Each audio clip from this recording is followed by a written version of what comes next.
Worldwide, developing countries lose over $1 trillion every year in capital flight and tax evasion. Most of this wealth flows into large Western nations like the United States and Britain and enables their currencies to stay strong, whilst developing nations' currencies remain weak.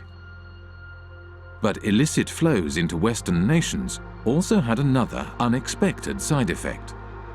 The economies of the United States and Britain began to financialize. The origins of this financialization, or deindustrialization, go back to the 1960s. Anti-war demonstrators protest U.S. involvement in the Vietnam War in mass marches, rallies, and demonstrations.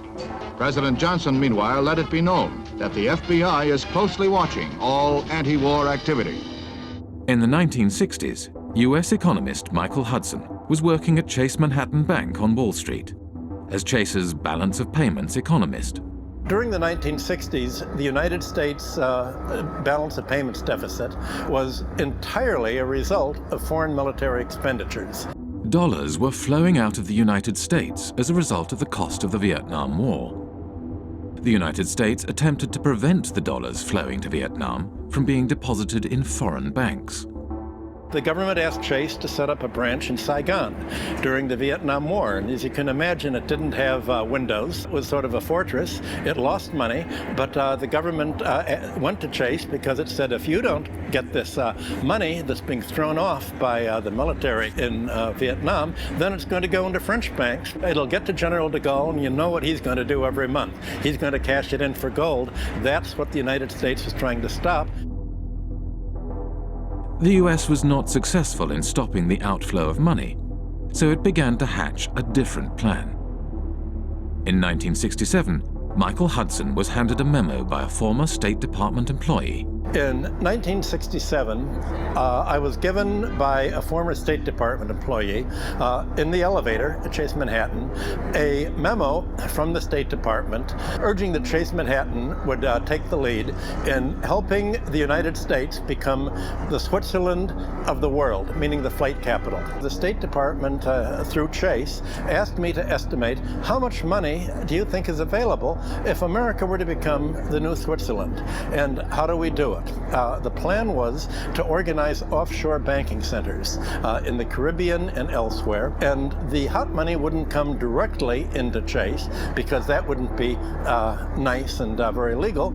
What happened was that the Latin American criminals, other criminals, drug dealers, all sorts of organized crime would put their money in the offshore Caribbean banks, and these offshore banks would then deposit the inflow in the head office.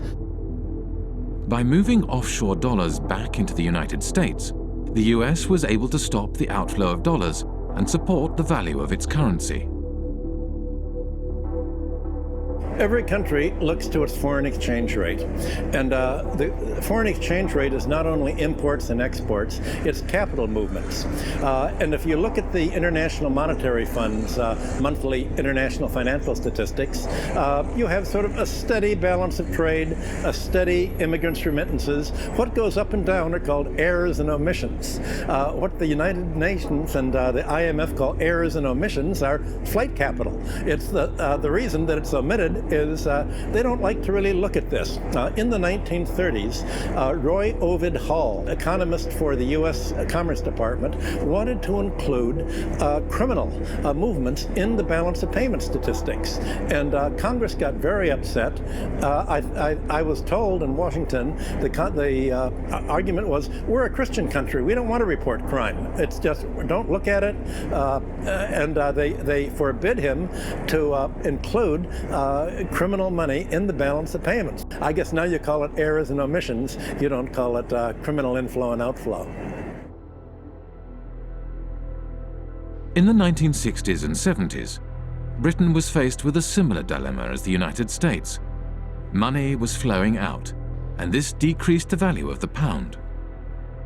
Britain realized that it, too, could support the value of its currency by opening its domestic markets to the trillions of dollars passing through its offshore havens. But just as in the United States, this had an unexpected side effect. The British banks today, just as in the 19th century, don't put their money into British manufacturing. They put their money into real estate speculation, into financial speculation, foreign currency trade. So the financialization of London has helped deindustrialize the country because it's enabled sterling to be supported by this huge inflow of hot money, this inflow of drug dealing money and criminal money and tax evasion money all over the world that is going to London instead of going to Switzerland, Liechtenstein, or the Caribbean.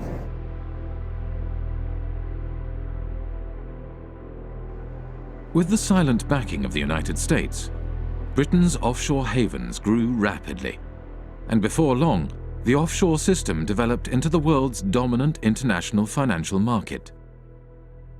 Few were aware how this market functioned. In 1986, economist John Christensen went offshore to investigate. He applied for a position at the Jersey office of one of the world's major accounting firms. At Deloitte & Touche, I was working in what's called company and trust administration, straightforward offshore stuff. I went offshore specifically to work in that area because that's where you're dealing with the offshore companies, the shell companies, the offshore trusts, and you're administering them. That way I could see from working inside a big global accounting firm exactly what the clients were doing. I had complete access to all the client files. And over the course of my period of working with Deloitte & Touche, I investigated over 100 of their clients offshore, and this is what I found.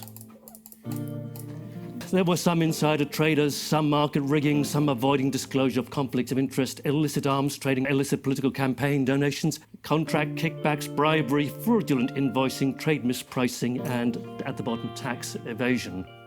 Okay? This is what the clients were doing. On the basis of a sample of the clients that I looked at, not a single client was involved in what I would regard as genuinely legitimate activity. They were all involved in some kind of tax dodging or worse. I met with Carl Levin. He used to be an American senator, and he made a lot of inquiries into private banking, asking questions to the bankers. What do you think the percentage is among your clients that are using these companies for legitimate purposes? And the answer was, I believe that 99.9% of my clients are using these companies for illicit purposes. This is a reality. This is American bankers telling what they are doing. And it's exactly the same thing with UK bankers helping their clients to have accounts in Panama or in Bermuda or in Cayman Islands. Secrecy jurisdictions are heavily used for fraudulent and grey area financial activities, areas where secrecy is not just desirable, but a necessity. Legitimate financial activity has no need for the secrecy offshore havens provide, nor a desire to pay the high fees offshore banks and law firms charge.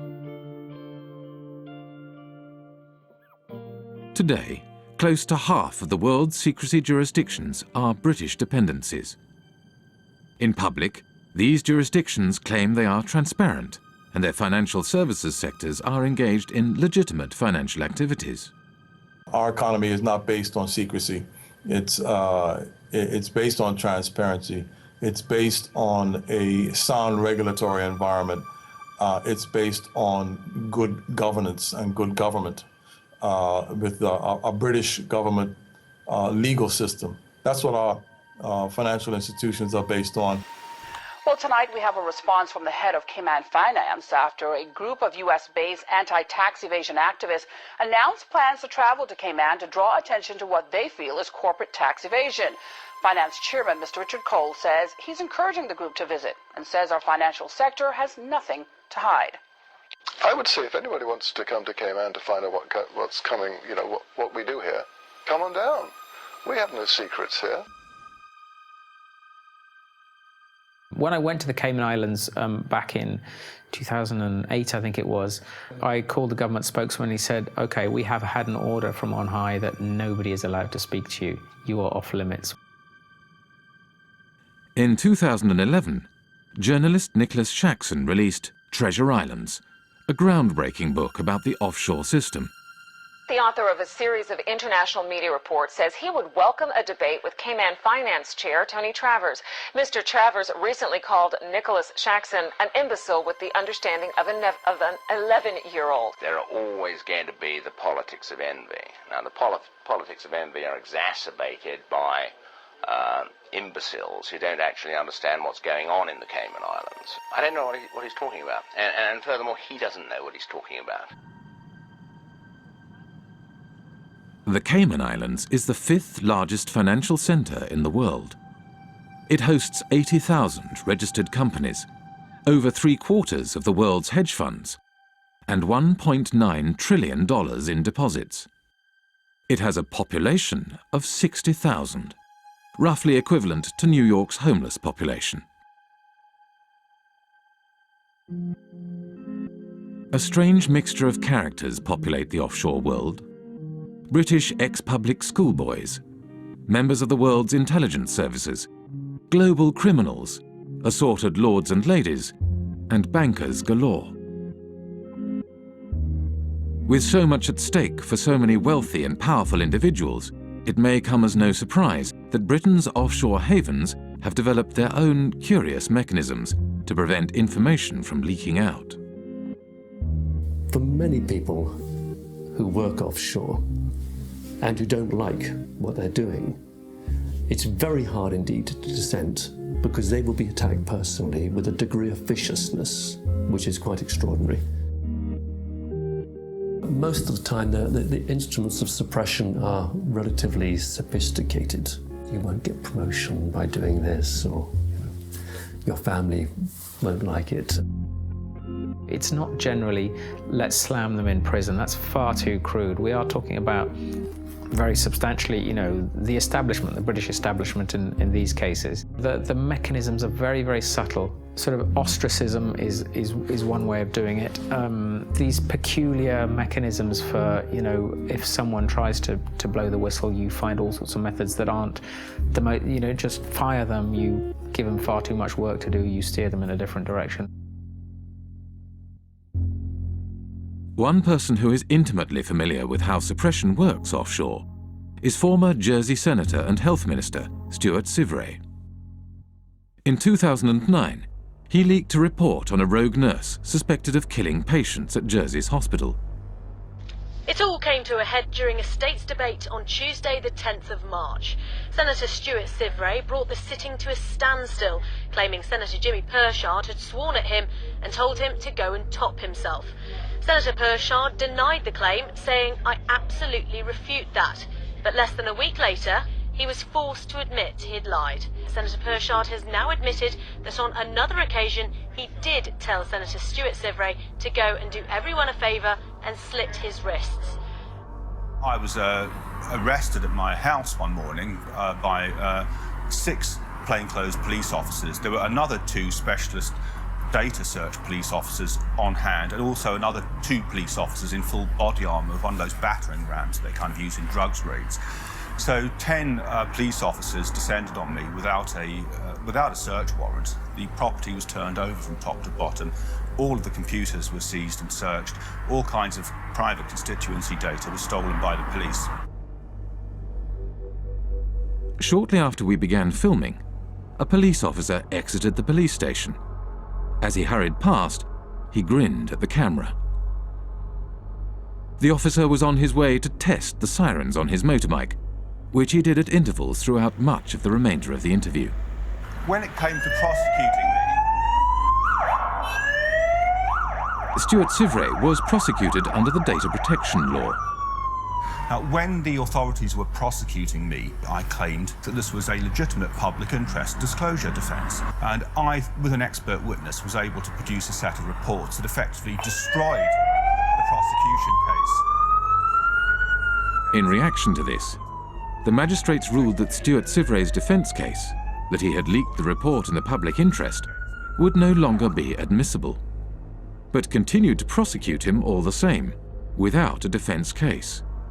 Over the past 7 years, Stuart Sivray has been repeatedly taken to court and imprisoned 3 times. He does not know when or if the persecution will end, nor does he know when he will find himself behind bars again.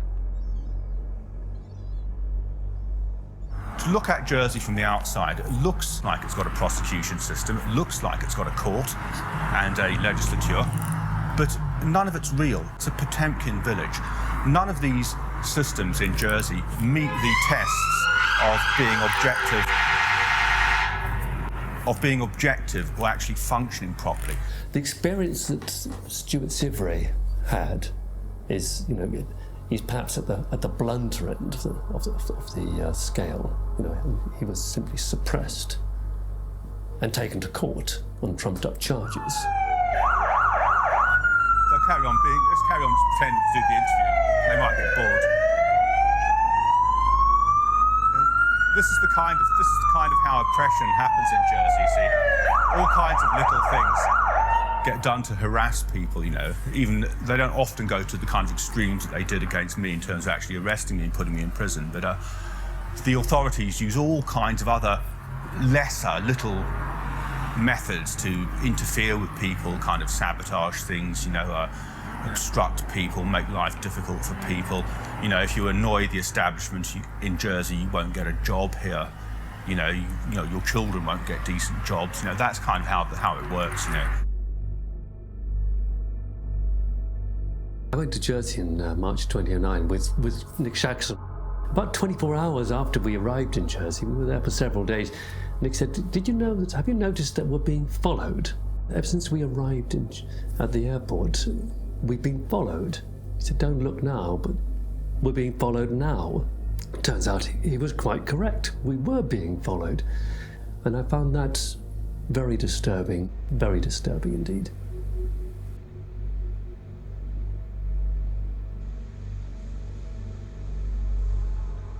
They have a saying in Jersey, if you don't like it here, there's always a boat in the morning. Jersey finance promotional literature states, Jersey represents an extension of the City of London. It's where the City of London chooses to do many of the activities which they couldn't do in London itself. We're here just to talk about this one company called Appleby. I'll just read what they say on their website. Members of the firm, Appleby, have gone on not only to political office, but also in a number of centres, Bermuda, Jersey, the Isle of Man and the Cayman Islands, to senior judicial office. So essentially, they're boasting of the fact that their staff and their partners have a real interchange between the people that are in power in these offshore financial centres. The same lawyers and accountants who set up and administer offshore trusts also occupy senior political positions. In Britain's offshore world, most politicians are in business. They lobby for business and promote business interests. They draft, refine, and pass legislation. Politicians sit on the boards of the companies they are supposed to regulate. There is no place for dirty money in Britain. Indeed, there should be no place for dirty money anywhere. The challenge I'm laying down for every country today is to root out the rot of corruption, to ensure transparency over what your own companies are doing, require transparency for foreign companies in your country too, and work with us to spread this approach to transparency around the world. In public, British politicians claim they are cracking down on secrecy jurisdictions and corruption. But in practice, they do the opposite. And when I talk to politicians in Brussels, they say that they've had more lobbyists from London, and including politicians, come to them to protect the City of London's interests than they've had from every other European member state combined, which gives you some idea of the extent to which British politicians see themselves as essentially lobbyists for the City of London.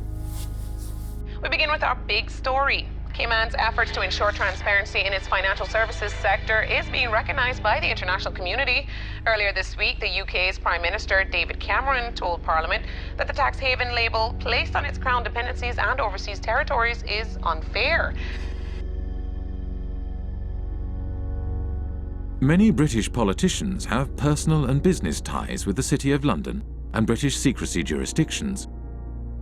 Former British Prime Minister David Cameron's father, Ian Cameron, was an expert in offshore funds and was involved in offshore trusts from the 1980s onwards. At this courthouse behind me here in St Helier, we found this. It's a document called a grant of probate, and it's attached to the English will of none other than Ian Cameron, David Cameron's father. Say hello to Mum and Dad. Hi, Bar, how are you? Good to see you. Ian Cameron was certainly a wealthy man. In 2009, his personal fortune was estimated by researchers for the Sunday Times Rich List at £10 million. Yet when Ian Cameron died in 2010, his estate was much smaller than might be expected, just £2.7 million. In many cases, it's the politicians and their cronies and their families and so on, and the business people who sponsor the political parties, who are using these offshore services themselves. So they've got no personal interest in closing it down. If they wanted to close it down, they could do it tomorrow. The fact of the matter is they don't want to do it because they themselves are complicit with the process. If you come from the same kind of background, you know the right people, then all the kind of legal niceties will often fall away. You can get away with doing all sorts of things that they wouldn't just let any old person. You know, if you came knocking on the door saying, can you set up an offshore company to do this, they'd tell you to get lost. But if you're part of the networks, you can do these kinds of things. So that's a very important part of the whole system. Upper class British public school kind of establishment that has been there since, for centuries. The British establishment, an old boys' network of privileged elites, had carved out a lucrative niche for themselves in the offshore world after the demise of empire.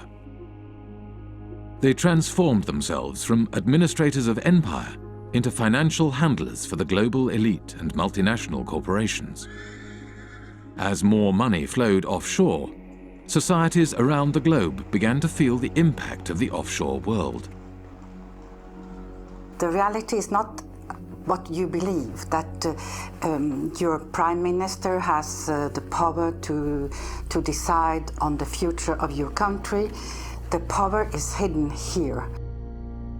We have country after country around the world where the lack of financial transparency about taxation, about ownership, about corruption has undermined the extent to which governments deliver representative policymaking for their citizens. We have extreme cases like the hiding of tax evasion by people in finance ministries in Greece, in France, but we also have this system that in general is geared towards anonymous company ownership, the anonymous ownership of properties across London, of half of the land in Scotland. Do we really think there's any circumstances in which governments work better, in which markets work better, in which the distribution of income and assets is better, when we allow so much to be hidden? Who wants to not know who you're doing business with? Who wants their government to have people working for it, or to be led by people whose assets are hidden, whose financial transactions are conducted anonymously offshore? This is a bad direction for the world. We need the citizens to understand what is happening, that they are the ones who is carrying the burden, and that some individuals having the power are exonerating themselves. Ordinary people are paying taxes, rich people are not. So this is inequality, and it is leading up to populism, because it shows so clearly that the people today leading the world are not able to take care of the interest of ordinary people.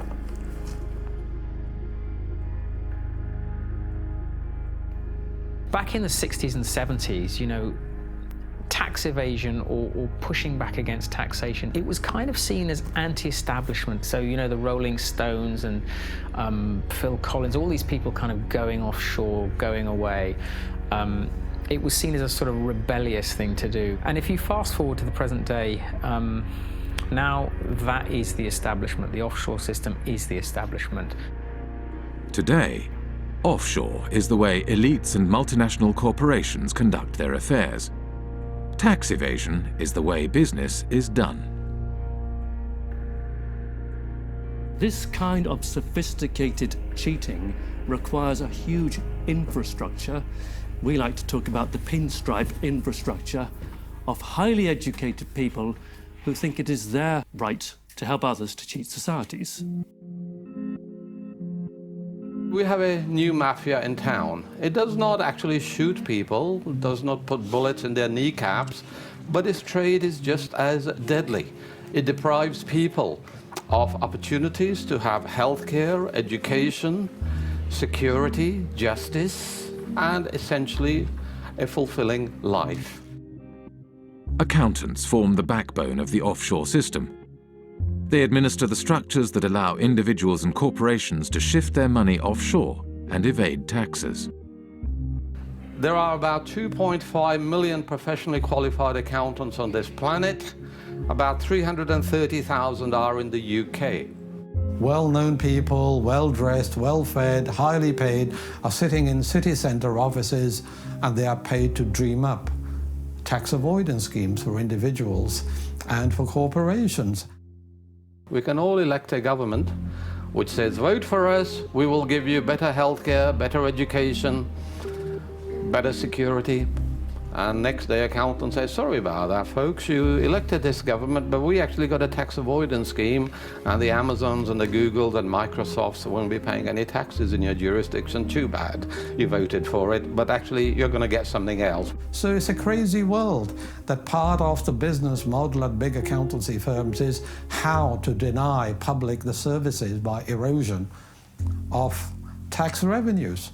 And these firms are then rewarded with government-funded contracts, and the same firms are then advising local governments and the central governments, and the same firms then report on the company accounts and tell us all is well. When I argue this with a Pricewaterhouse partner in a face-to-face debate, he said, Professor Sicker, you never give us credit for anything. We generate millions of dollars of revenues, and we have lots and lots of satisfied clients. What is your problem? And my response was very simple, that's the language of drug pushers and pimps.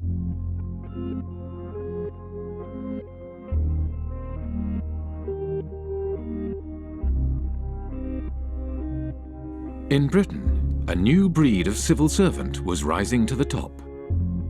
One such civil servant was Dave Hartnett, who rose to the top of HMRC, the UK tax authority.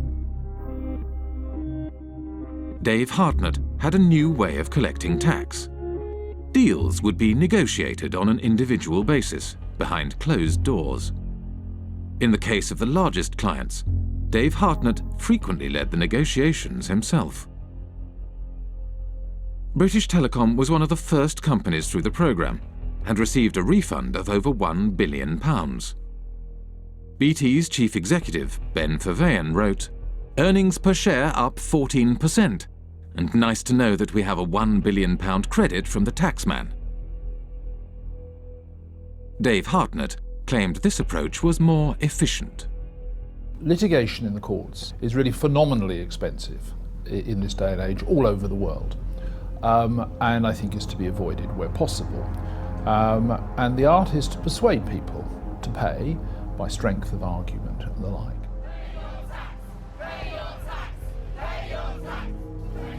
After protests erupted in 2011, the Treasury Select Committee questioned Dave Hartnett. Dave Hartnett claimed he could not give any information due to taxpayer confidentiality. What in statute prevents you from disclosing information to Parliament? All my advice, Mr. Barclay, so far has been that I am prevented, and my colleagues are prevented, by the Act and by the decision of the Commissioners. Dave Hartnett failed to mention that the legal advice he had received stated that the disclosure of information was at the discretion of the head of HMRC. The head of HMRC was Dave Hartnett himself. Just like the mafia has penetrated the state, accountancy firms have also penetrated the state. At the head of anti-avoidance in the UK, tax authority is from one of these firms.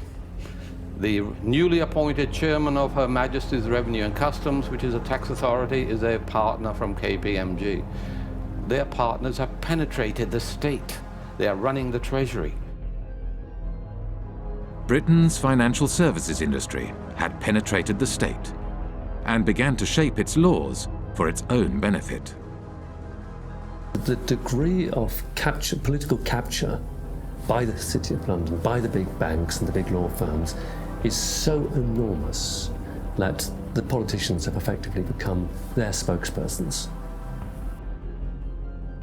With the government unwilling to act in the interest of the public, a group of protesters confronted Dave Hartnett at a private event in Oxford.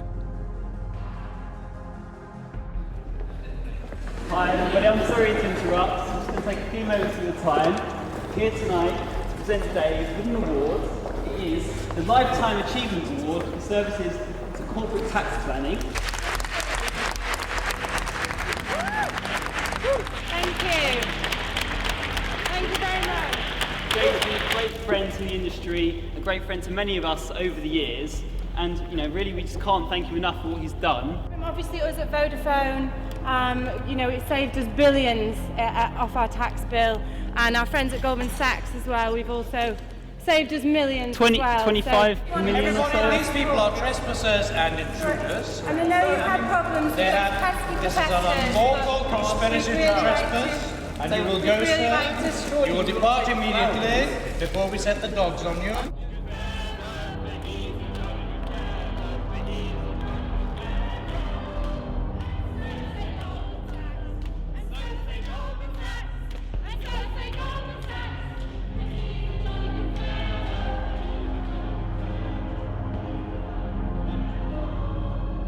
Go.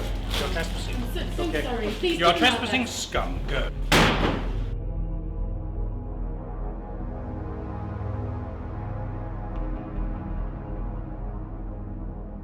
After his retirement, Dave Hartnett moved to the private sector.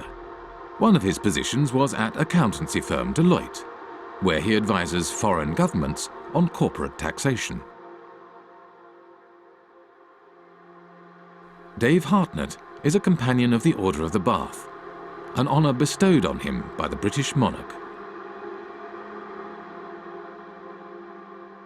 We have former ministers acting as advisors to accountancy firms. Accountancy firms provide jobs and consultancies for potential ministers. To my mind, really, it's an indication of corrupt structures. People are buying and selling influences. When a former minister works for an accountancy firm, he's not providing any accounting knowledge, he's opening political opportunities, home and abroad. That is what they are doing. I hope by now you'll share my view that I don't trust most bankers, I don't trust most lawyers, I don't trust most accounting firms. I actually think they're engaged in a conspiracy against public interest. In Britain, secrecy and complexity in finance and government help to obscure corruption in public office. Financial structures are often so complex that even after they are publicly revealed, they are not widely recognized for what they are. An example of this is PFI, the Private Finance Initiative.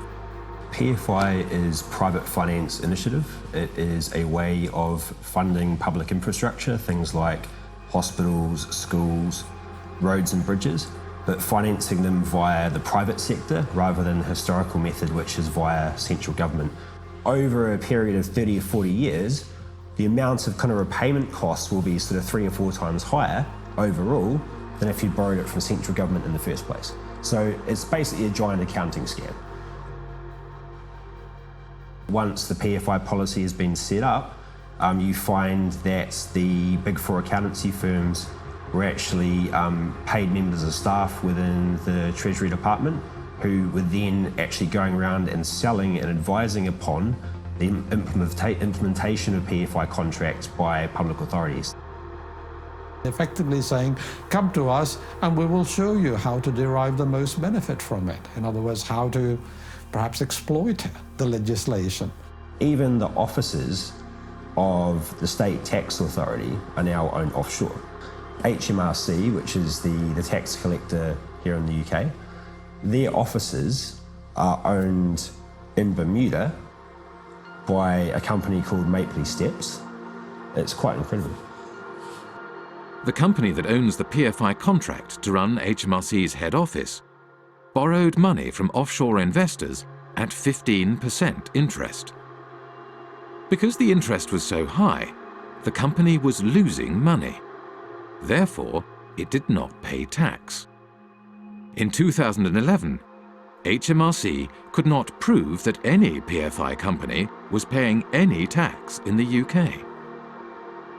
I think we need to have a serious conversation about the role of government in this whole debacle and how much our government has been penetrated by big banks and accountancy firms, and ultimately in whose interest it operates.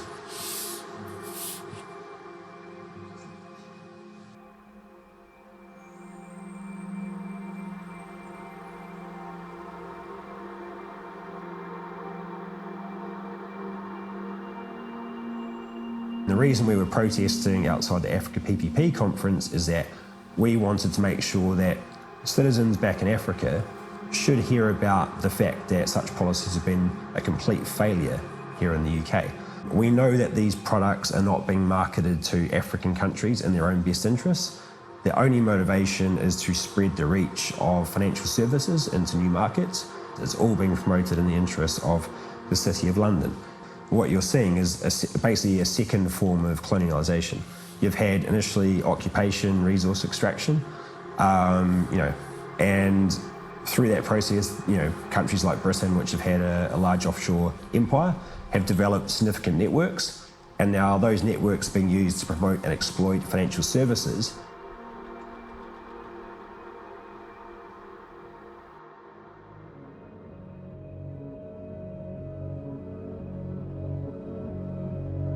The City of London was the beating financial heart of the British Empire. As Britain's empire declined, the city transformed itself from a hub operating the financial machinery of empire into a global financial centre. Former insignificant outposts of empire became the basis for a spider's web of offshore secrecy jurisdictions that captured wealth from across the globe and funneled it to the City of London. Today, 25% of international finance is conducted on British territory. Almost half of the world's secrecy jurisdictions are under British protection. Up to half of all offshore wealth may be hidden in Britain's offshore havens. Financial services is how Britain's elites make their money. And it is also where former government ministers, senior civil servants and retired spooks from MI5 and MI6 receive lucrative consulting positions after their time in public service. Together, they have transformed Britain and its dependencies into the world's largest tax haven, harming development throughout the world and turning Britain itself into a country that serves, above all, the interests of its elites.